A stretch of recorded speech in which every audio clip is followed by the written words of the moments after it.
In dem heutigen Video haben wir sozusagen von Märklin altes Blech neu aufgelegt.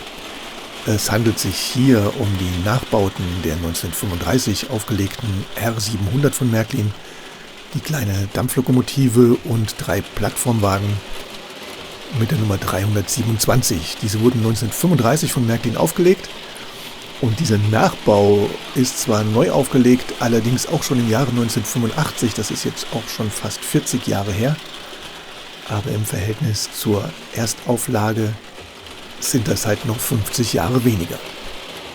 Ich beziehe mich da heute mal auf die Informationen aus dem Koll-Katalog, und zwar haben wir hier eine Jubiläums-Doppelzugpackung 50 Jahre Märklin H0, 2 Innenkartons mit jeweils einer Zugkombination, und was ich hier habe, ist der Personenzug mit Dampflok R700.10 und 3 Plattformwagen, die 327.10.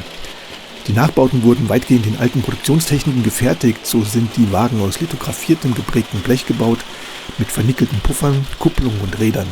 Bei einigen Details hat man jedoch Zugeständnisse an den Zeitgeschmack gemacht. Die Lokomotiven sind mit modernen Antrieben und Umschaltelektronik ausgestattet und die Wagen 327 erhielten Kunststofffenster und Inneneinrichtung. Die Auflage wird hier angegeben mit 28.000 Stück, allerdings mit einem Fragezeichen dahinter. Und das Ganze 1985 produziert. Und bei 28.000 Auflage ist es natürlich so, dass dieser kleine Zug oder diese kleinen Züge, denke ich, keine große Chance auf eine extreme Wertentwicklung haben. Ich habe geguckt, bei eBay wird das im Netz hier um die 50 € so eine Packung verkauft. Den Doppelpack bekommt man schon ab 100 €, sodass man hier relativ günstig an so eine alte, nachgebaute Packung kommen könnte. Ich habe mir dann hier ein Bild aus dem Internet gezogen, weil ich ja nicht beide Züge habe. Also der linke Zug ist bei mir definitiv nicht angekommen.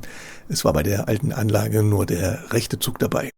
Und hier ist dann ein Originalbild von der Packung, das heißt die kleine Lokomotive eingelegt, 3 Personenwagen. Auf der rechten Seite ist noch eine Medaille dabei und links ist noch der Lokführer und der Heizer eingelegt. Und hier haben wir dann die kleine Dampflokomotive in Großaufnahme. Am auffälligsten für mich sind diese vernickelten Puffer, wo ich am Anfang dachte, das wäre versilbert, aber laut Beschreibung ist es wohl vernickelt, so wie das damals wohl auch war. Die Lokomotive hat richtig Gewicht, wenn man sie in die Hand nimmt, und das Ganze fühlt sich richtig wertig an. Hier sind dann die kleinen Personenwagen. Am auffälligsten sind hier die vernickelten Puffer und die Kupplungen. Und im Gegensatz zum Originalwagen von damals wurden dann hier Kunststofffenster eingesetzt und der Wagen mit einer Inneneinrichtung versehen. Und hier haben wir dann nochmal die kleine Medaille, die dabei liegt, und das Personal für die kleine Lokomotive. Das Ganze ergibt dann diesen kleinen, ich sag mal schon fast niedlichen Personenzug, so wie er halt in 1935 dann auch wohl seine Runden gedreht hat. Bei der Lokomotive hat man am Anfang so ein bisschen das Gefühl, als wenn sie so ein bisschen Schwungradantrieb hat. Wenn sie sich dann in Bewegung gesetzt hat, fährt sie aber ganz normal und über den normalen Transformator gesteuert, hat man also hier keinen großen Unterschied zu jeder analogen Lokomotive aus der heutigen Zeit, sodass man eigentlich einen vollwertigen Zug auf der Anlage hat, so wie er damals in 1935 gefahren ist.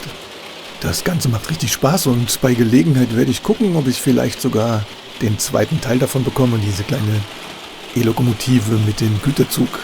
Mal sehen, ist eine ganz lustige Sache und dann könnte ich das Ganze hier vielleicht auch wieder komplettieren. Und das war es dann auch hier schon mit meinem kurzen Video über den Nachbau der R700 aus dem Jahr 1935. Beziehungsweise dem Nachbau von 1985. Ich danke euch fürs Zuschauen, demnächst gibt es wieder mehr und bis gleich.